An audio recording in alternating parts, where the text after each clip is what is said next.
Troisième discours du président Félix Tshisekedi sur l'état de la nation. L'Assemblée nationale et les Sénats sont convoqués en congrès le lundi 13 décembre prochain.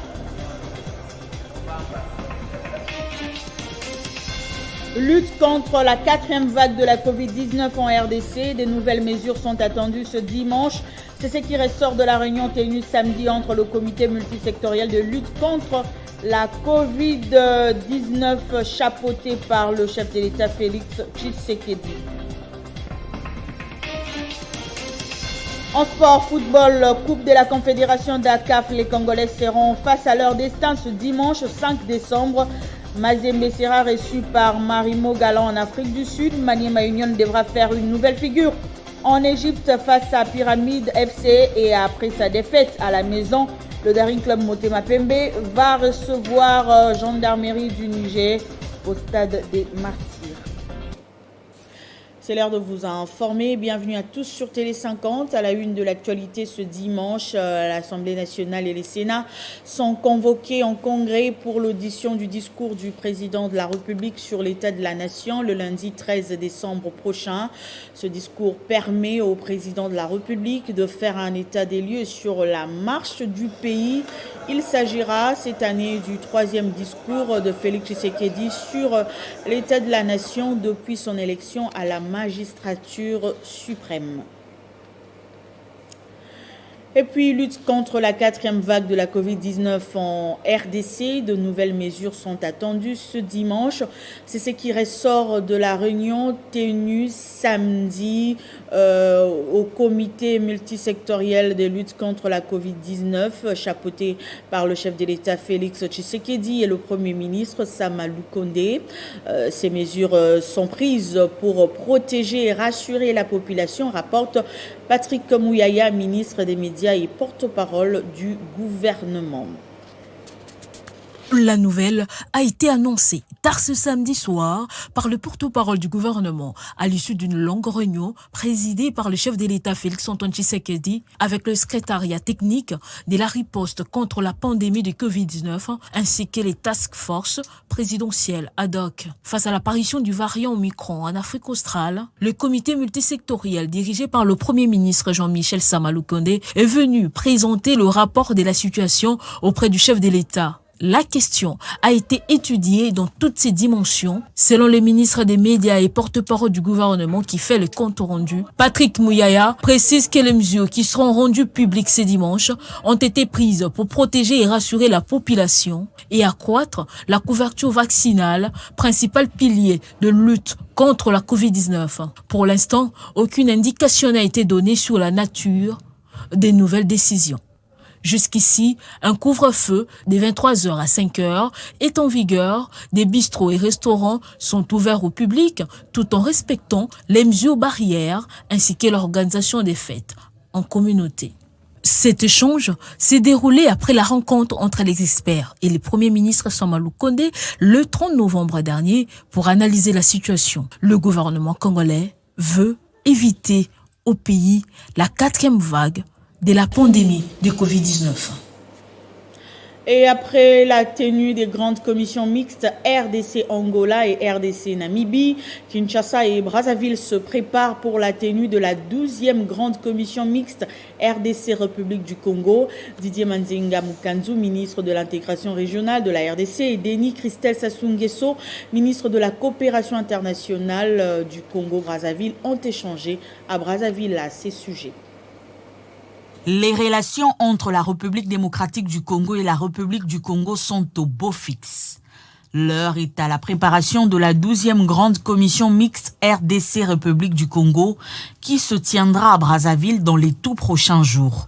Le sujet était au centre des discussions ce samedi 4 décembre 2021 à Brazzaville entre Maître Didier Manzenga Mukanzu, ministre de l'intégration régionale et coopération internationale de la RDC, et Denis Christel Sassou Nguesso, ministre de la coopération internationale de la République du Congo. Dans le cadre des préparatifs de la 12e session de la grande commission mixte entre la République démocratique du Congo et la République du Congo, il est important que nous puissions nous voir ici, échanger, discuter et surtout de voir aussi nos agendas pour fixer la date, que les experts peuvent commencer à travailler et programmer aussi une journée dont nous allons siéger en Conseil des ministres pour prendre des décisions à ce qui concerne la grande commission mixte qui sera organisée ici à Brazzaville. La tenue de la 12e grande commission mixte RDC-République du Congo traduit la volonté de raffermissement des liens d'amitié, de coopération et de fraternité qui unissent les deux pays et qui caractérisent leur politique de bon voisinage.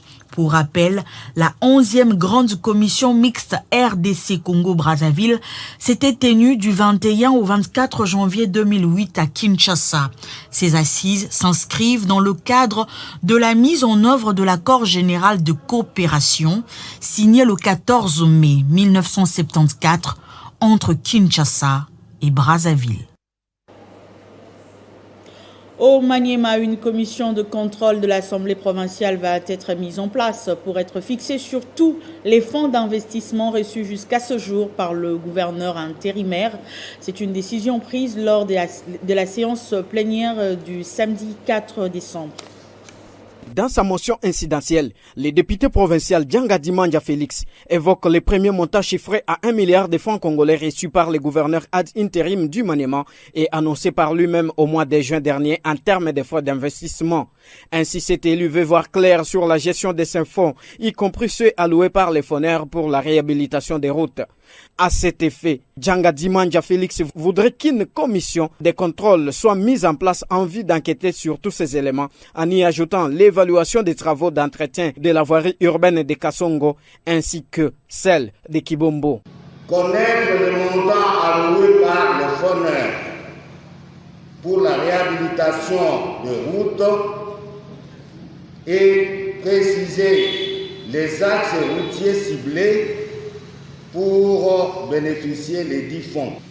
Connaître l'évolution de la réhabilitation de la voirie urbaine de Kasongo, où il y a eu un décaissement d'un montant de 101 $. Présent à la plénière de ces jours, le président de la nouvelle société civile du Congo, coordination du Maniema, indique soutenir cette initiative. Pasteur Mukuba Kastaï Mumputu demande à ce que les structures de la société civile soient aussi impliquées. On a posé un problème sérieux.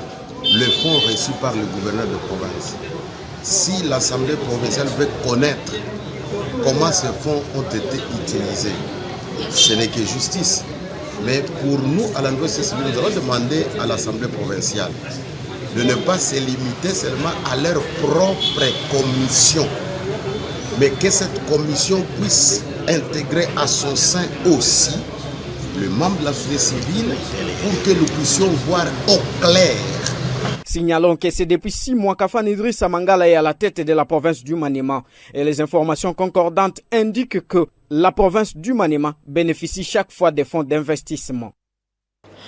Après une semaine de travail à Kinshasa, le gouverneur intérimaire de la province du Lualaba, Fifi Masuka Saini, a reçu un accueil chaleureux samedi lors de son retour à Kolwezi, une façon pour la population de cette partie du pays de témoigner son attachement à Fifi Masuka, mais également au chef de l'État, Félix Tshisekedi. On écoute le gouverneur intérimaire du Lualaba au micro de Télé 50.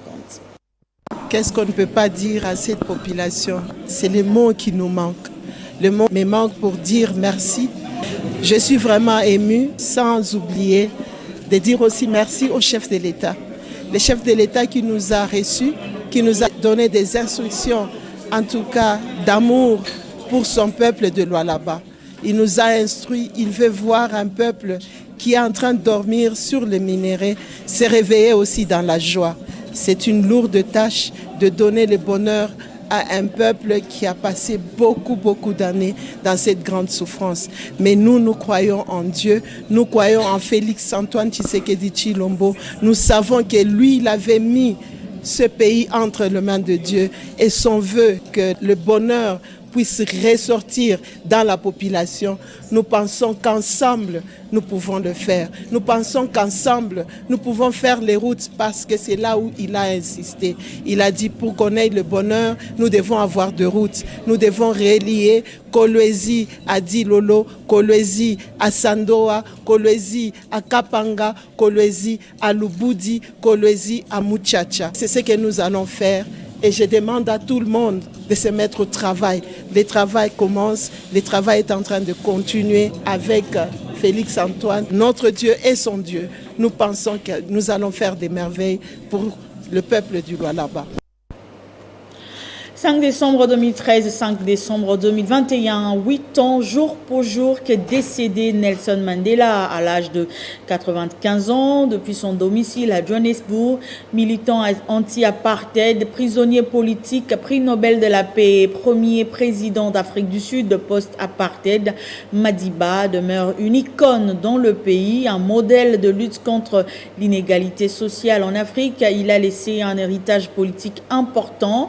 Sa mémoire continue de vivre, notamment à travers la fondation Nelson Mandela qui pérennise sa vision et son idéologie. On s'envole pour l'Indonésie où l'on compte 13 morts et des dizaines de blessés dans l'éruption du volcan Semeru à l'île de Java au cœur de l'archipel. Le volcan est entré en éruption samedi après-midi, créant un vent de panique chez les habitants de ce coin.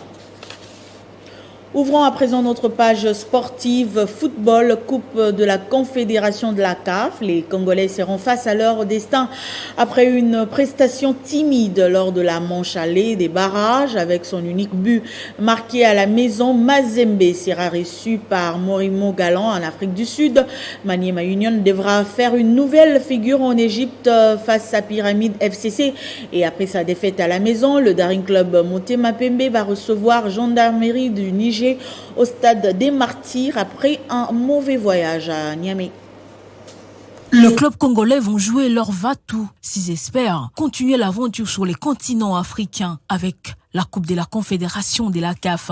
Le tout-puissant Mazembe qui se trouve en Afrique du Sud depuis le mercredi dernier, avec son avance d'un but marqué à Kamalondo, devra marquer un autre but à défaut d'un nul sans but ou avec but au Peter Mokaba Stadium de Polokwane face à Marumo Galand pour accéder en phase des groupes. Dans la même compétition, Maniema Union, battu à Kinshasa par 0-1, se trouve au Caire en Égypte. Depuis ce même mercredi, les unionistes sont obligés de s'imposer par 2 buts d'écart pour passer au tour suivant, la phase de groupe dont ils rêvent ardemment. Mission difficile, mais pas impossible. Le Daring Club Motema Pembe, quant à lui, sera face à l'Union de la Gendarmerie nationale du Niger au stade des Martyrs de Kinshasa.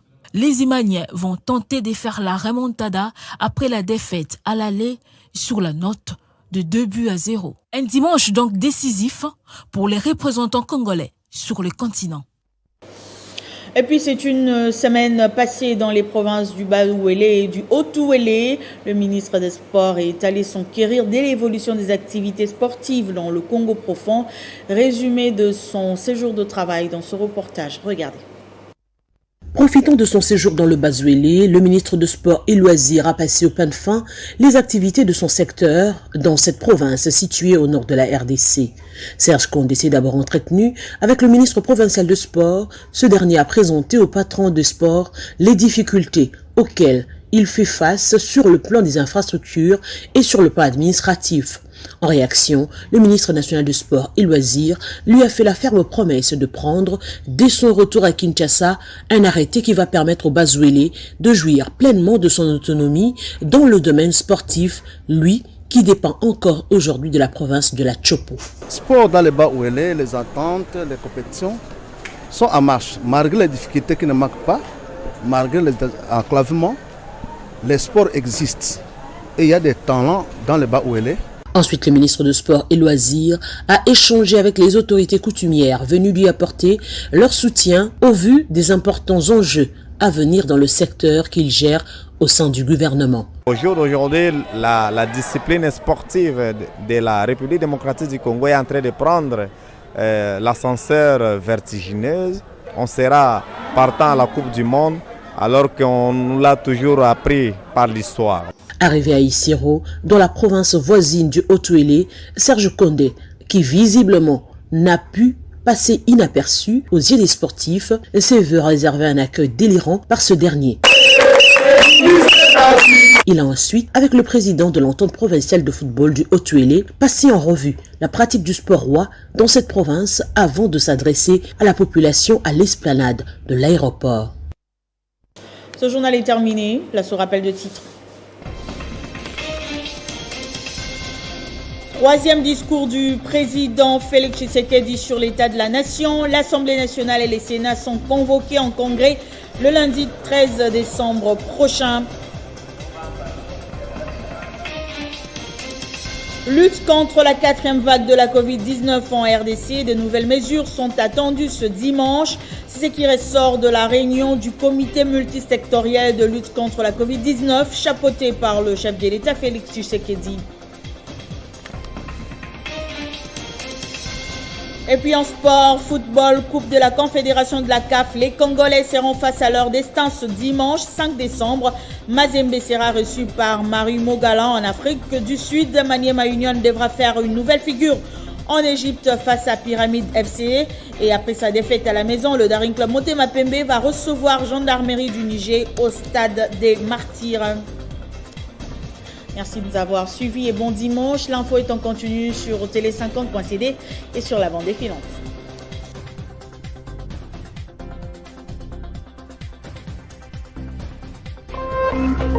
Téléchargez les infos Télé 50 sur www.télé50.cd.